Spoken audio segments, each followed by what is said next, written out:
Siemanko, mamy tutaj dzisiaj dwa smartfony, z czego jeden jest o połowę tańszy od drugiego. Samsung Galaxy S21 Ultra 5G oraz Xiaomi Mi 11. W Samsungu nie ma Snapdragona, ponieważ nie jesteśmy w Europie, ani w Azji.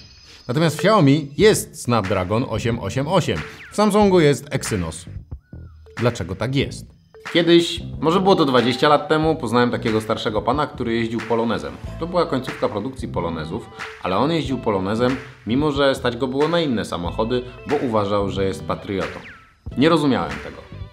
Tak samo jak dziś nie rozumiem, dlaczego Samsung używa Exynosów na terenie Europy i w innych częściach świata, poza Stanami Zjednoczonymi i Azją. Tak samo jak nie rozumiem, dlaczego Samsung używa Bixby. I mam swoje hipotezy, które są strasznie nudne, więc przejdźmy do wniosków. Zarówno Bixby, jak i Exynosy prawdopodobnie zostaną z nami na dłużej. Zdjęcia. Zoom. S21 Ultra 5G ma 100-krotny zoom, podobnie jak najwyższy Note 20. W sumie, kurde, gdyby ten poprzedni Note był w czarnym macie, to nie byłoby zbyt wielu argumentów, żeby kupować S21, co? S20 też miał 100-krotny zoom. No to porównajmy te zoomy. Boom. I teraz do góry, do góry, do góry, do góry. I teraz będę musiał znaleźć.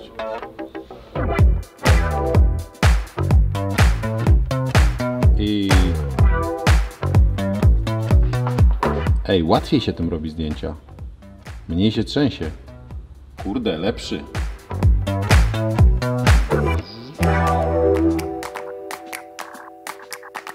Xiaomi ma z kolei 30-krotny zoom. Możemy porównać.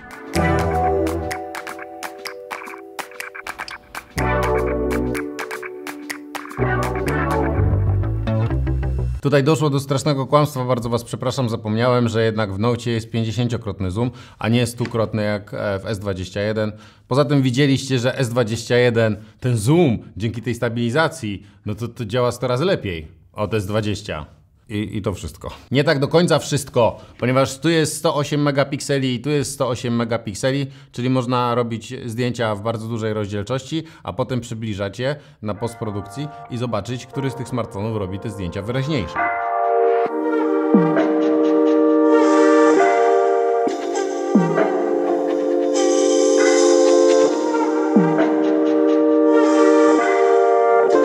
„8K”. Czyli najważniejsza funkcja, o którą tak prosiliśmy producentów, jest w obu tych smartfonach. Tyle, że Samsung nagrywa tylko w 24 klatkach w 8K, a Xiaomi w 30. Ale to nie ma wielkiej różnicy, nagramy w 24 klatkach oba, a ponieważ to nie jest film w 8K, to będziemy zoomowali tak długo, aż zobaczymy różnicę.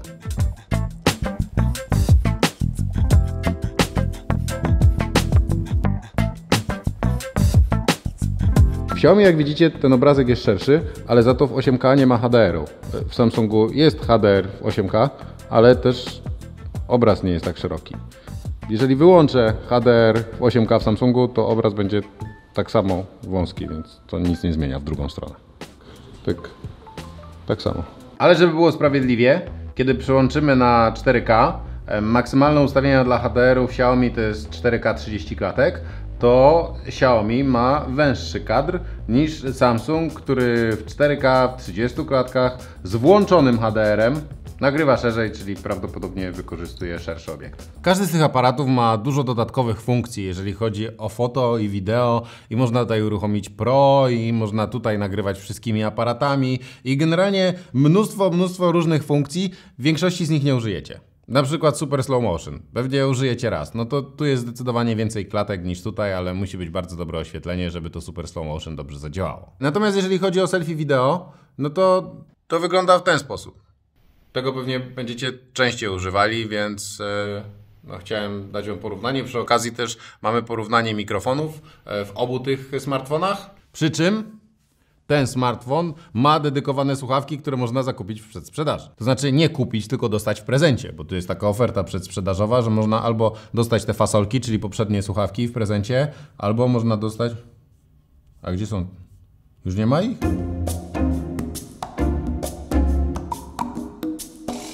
Nie no, tu jest napisane, że można dostać albo te poprzednie, albo te najnowsze. Tak. Galaxy Buds Pro. I to, co jest wyjątkowe, choć może nie jakieś super innowacyjne, ale nie wszyscy o tym wcześniej wiedzieli, to jest coś takiego, że jak nagrywa się wideo, to się dźwięk nagrywa nie tylko ze smartfona, ale też teoretycznie powinien nagrywać się z słuchawek. Czyli jak ja sobie teraz stoję tutaj, a smartfon jest gdzieś tam, to się nagrywa dźwięk z słuchawek. No więc tak domyślnie to się tak nie dzieje. Trzeba to chyba ustawić. Znalazłem to w opcji Pro nagrywania. O, widzicie, że można sterować mikrofonem, a właściwie tym, w jaki sposób coś jest nagrywane i jakie jest źródło dźwięku. No i teraz ustaliłem, że źródłem dźwięku jest Bluetooth. Można też zrobić tak, żeby to było zmieszane źródło dźwięku, czyli żeby nagrywały jednocześnie mikrofony w smartfonie i mikrofony w słuchawkach. I teraz, jeżeli będę dalej gadał, to powinno się przełączyć wszystko na dźwięk z moich słuchawek i powinienem być świetnie słyszalny, mimo że jestem na zewnątrz. To nie działa perfekcyjnie, ale działa całkiem nieźle. Dobra, to jeszcze raz. Tylko teraz na samych słuchawkach. Wcześniej jak wyszedłem, to było takie wrażenie, jakbym był za kartonową ścianą, bo jednak te dźwięki były połączone. Teraz będzie inaczej, bo teraz będę tylko na słuchawkach i teraz sobie gadam za ścianą i nie powinno się to niczym różnić od mojej gadki, kiedy byłem po tej stronie. Super zabawa, wiem, że ja się najlepiej bawię z nas wszystkich, ale trudno. Czyli jak będziecie kupować, to sobie weźcie te słuchawki w zestawie, bo to działa. Chyba że tego nie potrzebujecie, bo istnieje pewna szansa, że ja wykonałem ten manewr pierwszy i ostatni raz. Ale na pewno w głowach niektórych z Was pojawiają się pomysły, jak takie coś wykorzystać.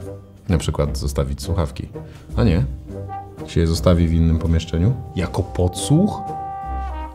Czy one wyczuwają, że zostały wyciągnięte z ucha? No, wyczuwają, bo się przełączają od razu. Czyli jako podsłuchu to... Ale pewnie jakby się tutaj te czujniki odpowiednio zakryło, to... Nie będę Wam tutaj dawał instrukcji, jak używać nowych słuchawek Samsunga do podsłuchiwania ludzi, ale wiele wskazuje na to, że istnieje taka możliwość. Podobnie można też zrobić na innych smartfonach, ale nie będziemy dzisiaj o tym rozmawiać. To nie jest program na ten temat. Dobra, skoro mamy słuchawki, to przejdźmy płynnie do grania, czyli do grania głośników. Kiedy musicie na przykład obejrzeć sobie film albo nie macie niczego innego, co mogłoby grać, tylko zostają Wam głośniki smartfona. To Xiaomi Mi 11 zagra w ten sposób.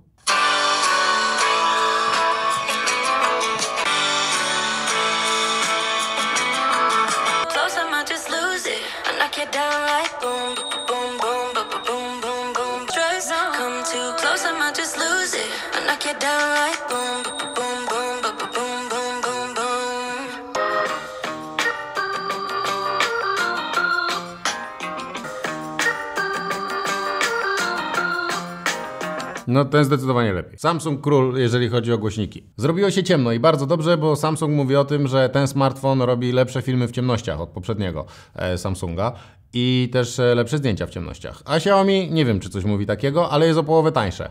Pytanie, czy robi o połowę gorsze filmy w ciemnościach i zdjęcia.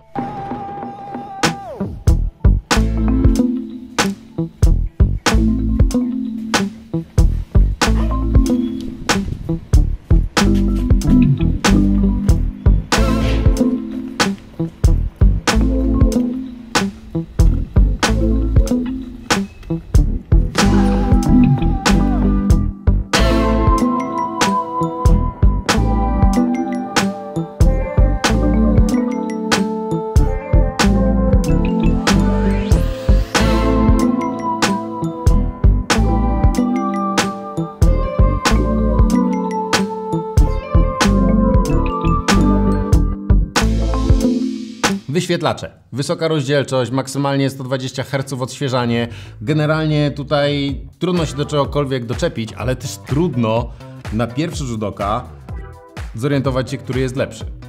Ale na drugi, a bardziej trzeci, wydaje mi się, że wyświetlacz w Samsungu jest tyle lepszy.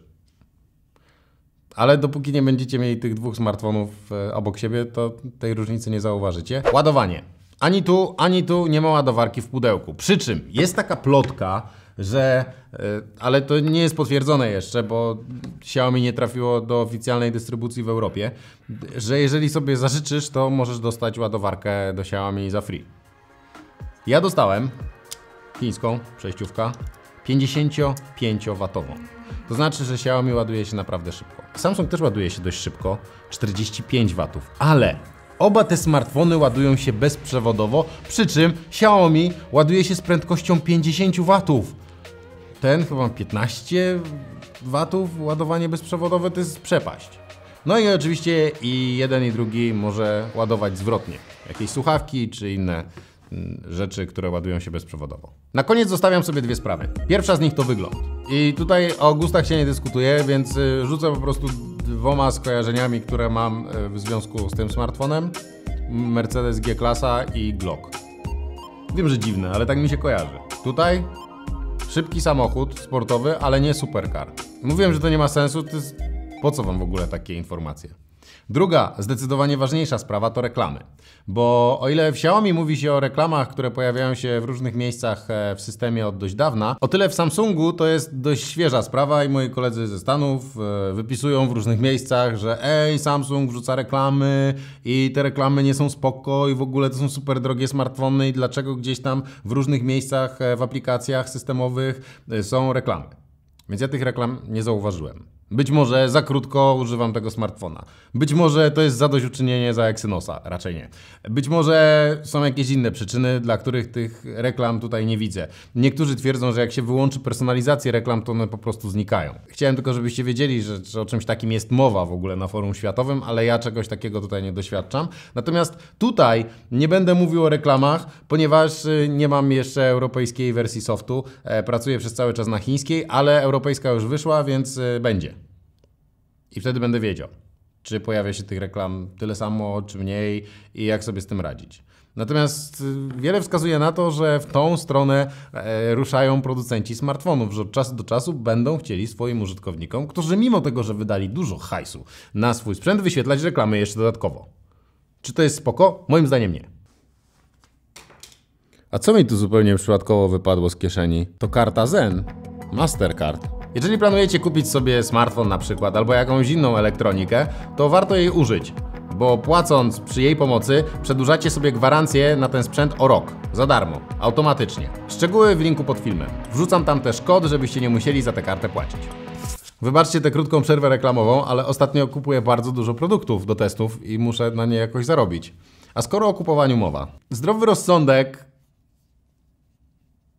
tutaj jest, zdecydowanie, bo trudno powiedzieć, wydając 6000 zł na smartfon, że to był zdroworozsądkowy ruch. Ale skoro nie mówimy o zdrowym rozsądku, to Mi 11 Pro może być naprawdę ciekawym smartfonem. Pieprzyć ten zoom 120-krotny, ale 80 W ładowania bezprzewodowego to będzie wybuchało, czy co? Czy będzie się ładowało w 3 minuty do pełna? Mnóstwo innych rzeczy związanych z optyką tam też będzie poprawionych, więc jestem ciekawy. A to? No to jest niezłe. Bardziej mi się też trochę podoba design. Nie potrafię tego wytłumaczyć. Faktem jednak jest, że Samsung S21 Ultra 5G ma jedną wadę. Zestawiłem go z 2 razy tańszym smartfonem, który nie wypadł 2 razy gorzej. Może kiedyś wrócimy do czasów, kiedy wszystkie prawie topowe smartfony kosztują po 3000. Nie wrócimy, nie łudźcie się, no ale trudno. Każdy musi mieć jakieś marzenia. Natomiast wrócimy jeszcze do siebie w tym tygodniu. Co najmniej raz. A kto wie, może i 2 razy. Do zobaczenia.